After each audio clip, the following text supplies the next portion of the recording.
Master minds commerce చదవాలనుకునే 10th inter విద్యార్థుల తొలి ఎంపిక. ఈ విషయానికి వస్తే ఫినాన్షియల్ థింగ్స్కి మీరు ఇల్లు అమ్మేసి దీంట్లో ఉంటున్నారు. ఇప్పుడు ఎప్పుడైనా ఆ ప్లేస్కి వెళ్తున్నప్పుడు ఆ కార్ మా ఇంటి ముందు నుంచి వెళ్తున్నప్పుడు మీ ఫీలింగ్ ఎలా ఉంటుంది? ఏముండదండి ఫీలింగ్, ఏముండదు, ఇల్లే కదండి. ఫీలింగ్ ఏదో అమ్మటం గొప్ప విషయం కాదు. నేను అనేది ఇది మెటీరియలిస్టిక్ అండి. ఇప్పుడు మెటీరియలిస్టిక్ థింగ్స్, అందుకనే ఇప్పుడు నా థింకింగ్ వేరండి. ఇప్పుడు డబ్బు అనేది ఒక రేంజ్ వరకే డబ్బుకి రెస్పెక్ట్ ఇవ్వాలి. ఒక రేంజ్ వరకు డబ్బులు సంపాదిస్తాం, ఆ తర్వాత డబ్బులు మనం సంపాదించేస్తాం, బానిస అయిపోతాం. అది పెద్ద అడిక్షన్ అండి. దానంత పెద్ద జబ్బు ఇంకోటి లేదు. సిగరెట్లు, మందు, గ్యాంబ్లింగ్ కాదు, డబ్బు పిచ్చి అనేది ఒక పెద్ద జబ్బు. ఇప్పుడు అది కనుక ఆ గ్రిప్లోకి వెళ్తే మనుషులు కనపడరు, హార్ట్లు కనపడవు, ఏవి కనపడవు. మర్డర్ చేసినా డబ్బులు సంపాదించాలి, బ్రదర్ చచ్చిపోతే ఆస్తి వస్తుంది మనకి సగం, ఫాదర్ చచ్చిపోయి ఎప్పుడు చేస్తాడా డబ్బులు ఇస్తాడు, ఈ ఆలోచనలు కదా ఉండేది ఫైనలీ. అండ్ డబ్బుకు కూడా ఒక లిమిట్ ఉంటుందండి. మీరు క్లియర్గా ఆలోచిస్తే ఎంతమంది వేల కోట్లు పెట్టుకుని ఏం చేస్తున్నారండి లైఫ్లో? నాకు ఉందంటున్నారు, ఓకే, ఉండి ఏం చేసుకుంటున్నారు? నిద్రలేదు కొంతమందికి కాన్స్టిపేషన్, కొంతమందికి డయేరియా, రకరకాల మనుషులు. కొంతమంది వేల కోట్లు సంపాదించి జైలుకి వెళ్ళిన వాళ్ళు ఉన్నారు. కొంతమంది అంటే జెన్యున్ క్రైమ్ చేశారో లేదో పక్కన పెట్టండి, కన్విక్షన్ పక్కన పెట్టండి. I'm saying what is the final. అందుకనే నేను డబ్బులు అనేది that is a part of life తప్ప శుభలగ్నంలో డైలాగ్ లైఫే కాదు, ఇది మొత్తమే డబ్బే లైఫ్ కాదు అనే దాని మీద ఈ గ్యాంబ్లింగ్ కూడా ఐ వుడ్ సే దాంట్లోంచి వచ్చిన ట్రేటేనండి. అంటే ఇది నేర్చుకోగలగాలి, ఇవ్వటమో లేకపోతే పోవటం అనేది నేర్చుకోగలిగితే బాగుంటుంది లైఫ్లో. ఇప్పుడు for example I was doing fine అండి. ఒకప్పుడు నా car land cruiser prado. That was the best car, ఇండస్ట్రీలోనే బెస్ట్ కార్ నేను కొంది. 3-4 ఏళ్ళు ఉంది. పొద్దున్నే స్నానం చేసి బయటకు వచ్చి చూశాను, కారు కనపడుతుంది. దీని మీద నాకేంటి అటాచ్మెంట్ అసహ్యంగా అనుకున్నాను. కారు మీద అటాచ్మెంట్ ఏంటి? అమ్మేయన్నా అంతే, ఇమ్మీడియట్గా అమ్మేయన్నా. అప్పటికి మీ బ్యాడ్ పొజిషన్ లేదు, శుభ్రంగా ఉన్నా. నేను కొంద 25 lakhsకి. సరే డెస్పరేట్ మామూలుగా నేను అమ్మేయన్నాక పట్టించుకోండి పెద్దగా. ఎవరో 9 లక్షలు 10 లక్షలు అన్నాడు, తీసుకుపో అన్నా. ఇక దాని గురించి డిస్కషన్ వద్దు. So that is how I feel. Letting go, వదలగలిగితే చేయి నొప్పి పట్టదు, పట్టుకుంటేనే చేయి నొప్పి పడుతుంది. ఇది నాది అంటే మనం we are torturing our mind and body and everything. And మిగతా అన్నీ మర్చిపోతున్నాం. ఎంతమంది పేరెంట్స్ని కలుస్తున్నారండి, ఎంతమంది కలిసి ఉంటున్నారు ఫ్యామిలీలో, ఎంతమంది హస్బెండ్ అండ్ వైఫ్ హ్యాపీగా ఉంటున్నారు. డబ్బు విషయంలో కూడా ఎన్ని డివోర్సులు జరుగుతున్నాయి. So all this the main villain in life is money అండి. సో అందుకనే నేను ఆ మనీ అనే దానికి అంత ఇంపార్టెన్స్ ఇవ్వకూడదనే నా ఫిలాసఫీ అండి. బికాజ్ నేనేంటి, నాకున్న డబ్బు నాకు చాలా తక్కువ ఉందండి నిజం చెప్పాలంటే. అది కూడా మళ్ళీ తిరిగి సంపాదించింది. కానీ నేను నా ఫస్ట్ క్లాస్లో వెళ్తాను, నా 5-star హోటల్లో ఉంటాను, నా ఫ్యామిలీ అట్లాగే వెళ్తుంది, ఫ్యామిలీ అలాగే ఉంటుంది. వాళ్ళకి ఎంత మిగిలితే అంత పిల్లలకి ఇస్తాం అంతే. ఎవడో రూల్ పెట్టలేదు 1,00,000 కోట్లు ఇవ్వాలని. వాళ్ళ వాళ్ళు బతకాలి. ఇవ్వగలిగితే ఇవ్వు, ఇవ్వలేకపోతే నోరు మూసుకు కూర్చో అంతే. అండ్ మీ బ్యాడ్ ఫీల్ కొంత ఫ్రస్ట్రేషన్ కూడా ఉందండి దీంట్లో. బికాజ్ ఆ ఒక్క దృష్టితోనే చూస్తున్నారు జనాలు. పొద్దున్న లెగిస్తే ఎలా మోసం చేద్దాం, ఎవరిని బకరా చేద్దాం అనే పద్ధతిలో ఎంతమంది ఉన్నారు అంటే నెగిటివిటీ స్ప్రెడ్ అవుతూనే ఉంది. అందుకని I don't go for parties అండి. పార్టీస్కి వెళ్తాం, ఓకే, ముందు కొట్టేస్తాం, రాత్రి అంతా ఒకరికి వాళ్ళు మాట ఇచ్చేస్తాం, రేపు మనం అది చేసేద్దాం ఫోన్ కూడా ఎత్తారు రేపు. సో అల్టిమేట్లీ దానికి ఎంత వాల్యూ ఉందో చూడండి, మనకెంత వాల్యూ ఉందో చూడండి. సో మనిషికి వాల్యూ ఇస్తున్నావా, డబ్బుకి వాల్యూ ఇస్తున్నావా అనేది ఇంపార్టెంట్ పాయింట్. మీరు అన్నారు ఇప్పుడు నా 5-starలో ఉండాలి, నా ఫ్యామిలీని అలాగే. నేను 5-starలోనే ఉంటాను, 150 రూపీస్ రూమ్లో కూడా ఉంటానండి. అది కూడా ఉంటా. I'm telling I can afford. అంటే నేను మీ బ్యాడ్ ఫేజ్లో కూడా అలా ఫ్యామిలీకి చూపించారా?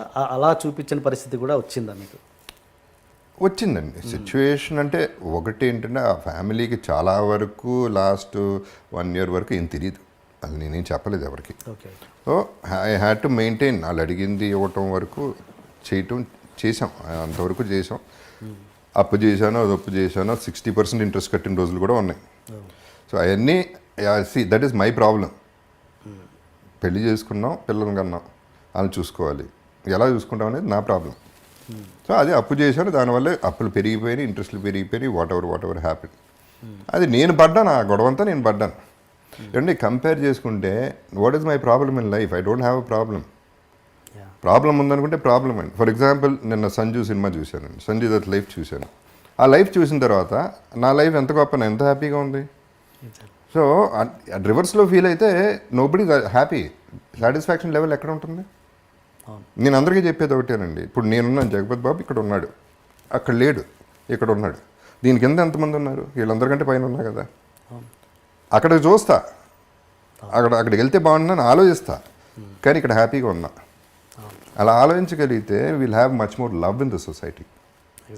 That is what I'm trying to say. నేను ఇంతకుముందు ఇప్పుడు ఇల్లు అమ్మేయటం అనేది అసలు నేను లేను కూడా లేను యాక్చువల్లీ. ఇల్లు అమ్మేసినాక నేను వైజాగ్లో లెజెండ్ షూటింగ్ చేస్తాను, వైఫే ఖాళీ చేశారు. సో అసలు ఇల్లు అమ్మేస్తున్నారు, బయటికి వెళ్ళిపోతున్నాం అనే ఫీలింగ్ నాకు లేనే లేదు. టు ప్రూవ్ దట్ రీసెంట్గా ఒక పర్టికులర్ విజువల్ నేను షూట్ చేసుకున్నాను వేరే దానికి. ఆ ఇంటి ముందే నేనే కావాలని తీసుకెళ్ళి కెమెరా పెట్టి గేట్ బయట నుంచుని, ఒకప్పుడు నా ఇల్లు ఇది, ఇప్పుడు ఇల్లు అదే, అడ్రస్ అదే, పేరు మారింది, అంతే జరిగింది, అంతకంటే ఏమీ జరగలేదు. ఈ ఇల్లు పోవడం వల్ల నాకేం పెద్ద నష్టం కలగలేదు, ఇంతకంటే పెద్ద ఇల్లే కట్టుకోగలను. So it is not an issue అనేది ఇంతకుముందే చెప్పాను. వాటి మీద ప్రేమ పెంచేసుకుంటే మనం ఎందుకండి ఇంకా? సరే కావాలి, ఇల్లు ఉంటే బాగుంటుంది. బ్రహ్మాండమైన ఇల్లు కట్టడం చాలా ఖర్చు పెట్టి, చాలా మంచి ఆర్కిటెక్ట్, బ్రహ్మాండమైన ఇల్లు. అందరూ వచ్చేవారు, అందరికీ విపరీతంగా వచ్చేది, అందరికీ 300 రోజులు భోజనం పెట్టేవాడిని. So there wonderful times we had, all that is okay fine. But situation అది అయితే ఏమవుతుంది ఏమంటే, ఇప్పుడు హాస్పిటల్కి వెళ్తే పేషెంట్ని చూడటానికి ఒక రూమ్కి వెళ్తే పేషెంట్ చచ్చిపోయాడు, వేరే పేషెంట్ వచ్చేసాడు, పేరు మారిపోయింది, అక్కడ మనిషే పోయాడు అక్కడ. అంత సింపుల్గా జరుగుతుంది. ఇల్లు, కారు ఇట్లాంటివన్నీ అంత సీరియస్గా తీసుకుంటే I don't think you are giving value to your life. ఉన్నాయండి, అన్ని డబ్బులు ఉంటే ఏదన్నా చేసుకోండి లైఫ్. రామ్ గోపాల్ వర్మ గారి రిలేషన్షిప్ ఏమిటి మనీ తోటి, other than the fact that it is a means, it's an energy? నాకు అసలు అబ్సల్యూట్గా మనీ అనేది నేను చెప్తే నమ్మరు. నేను లాస్ట్ 30 yearsలో డబ్బులు అనేది నేను ముట్టుకోలేదు ఎప్పుడు. I never touched money. అంటే నాకు ఎప్పుడు కూడా ఒక రకమైన ఒక అంటే something about it turns me of. అదేంటో నాకు అదొక మెంటల్ బ్లాకా ఏంటని నాకు కూడా అర్థం కాదు. I hate looking at accounts, I hate looking anything to do with money.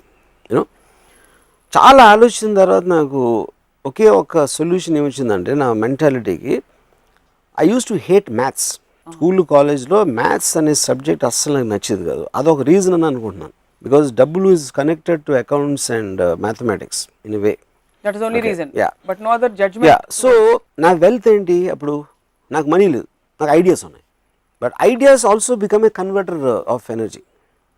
నాకు ఐడియా వచ్చినప్పుడు that generates money for the making that into A physical entity. So నా దగ్గర క్రెడిట్ కార్డ్స్ ఉండవు, నా దగ్గర ఏముండవు. నాకు ఎప్పుడైనా ఒక ఎనర్జీ అంటే, ఇందాక నన్ను డబ్బు ఇస్తే ఎనర్జీ వస్తుంది కాబట్టి నా ఐడియా ఇస్తే నాకు ఎనర్జీ వస్తుంది. So my money is my ideas. So డబ్బులు 30 ఏళ్లలో చూడలేదని చెప్పారు. మీకు డబ్బులు ఇవ్వరా మీరు డైరెక్ట్ చేసినప్పుడు?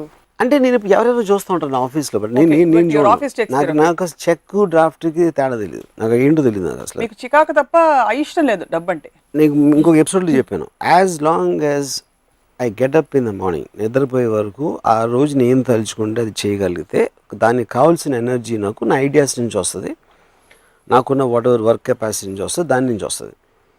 దానికి ఏదైనా మనీ అవసరమైతే వేరే వాళ్ళు చూస్తాను, నేను అసలు పట్టించుకున్నది. మీరు అదృష్టవంతులు, అందరికీ అదృష్టం ఉండదుగా. నా పాయింట్ ఏంటంటే, మా గ్రాండ్ ఫాదరు ఆయన 67 70 ఏళ్ళప్పుడు ఆయన ఇంకా డబ్బులు ఎక్కడ వచ్చి మన స్కీమ్లో ఇవ్వాలంటే, పుట్టినప్పటి నుంచి ఎప్పుడు నా దగ్గర ఇది ఉండదో, రేపు పొద్దున్న డబ్బు లేకపోతే నాకు తిండి ఉండదో, లేకపోతే ఇంకేదో అవ్వదో అన్న భయంతో బతకటం కన్నా, భయంతో బతకడానికి మీనింగ్ ఏంటి?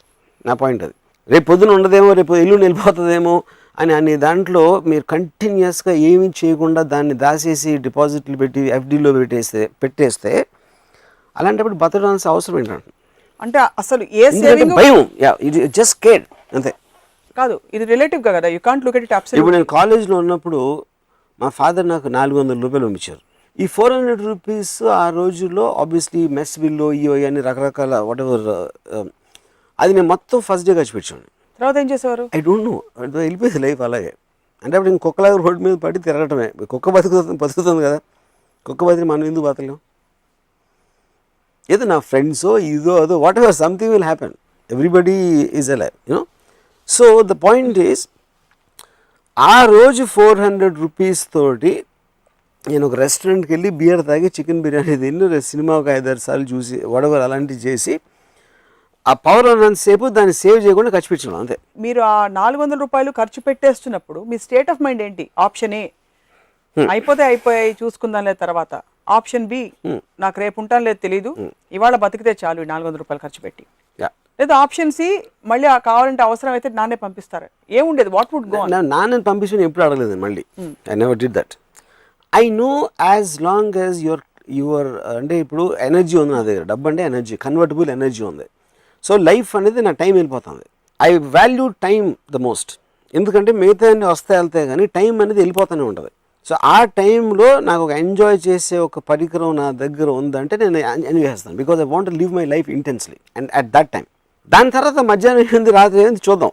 And it works. It work for me at least. It works for lot of people. Bridge దగ్గరకు వచ్చినప్పుడు క్రాస్ చేస్తే చాలు, అది తర్వాత చూసుకుందాం, అప్పుడు వచ్చినప్పుడు చూసుకుందాం.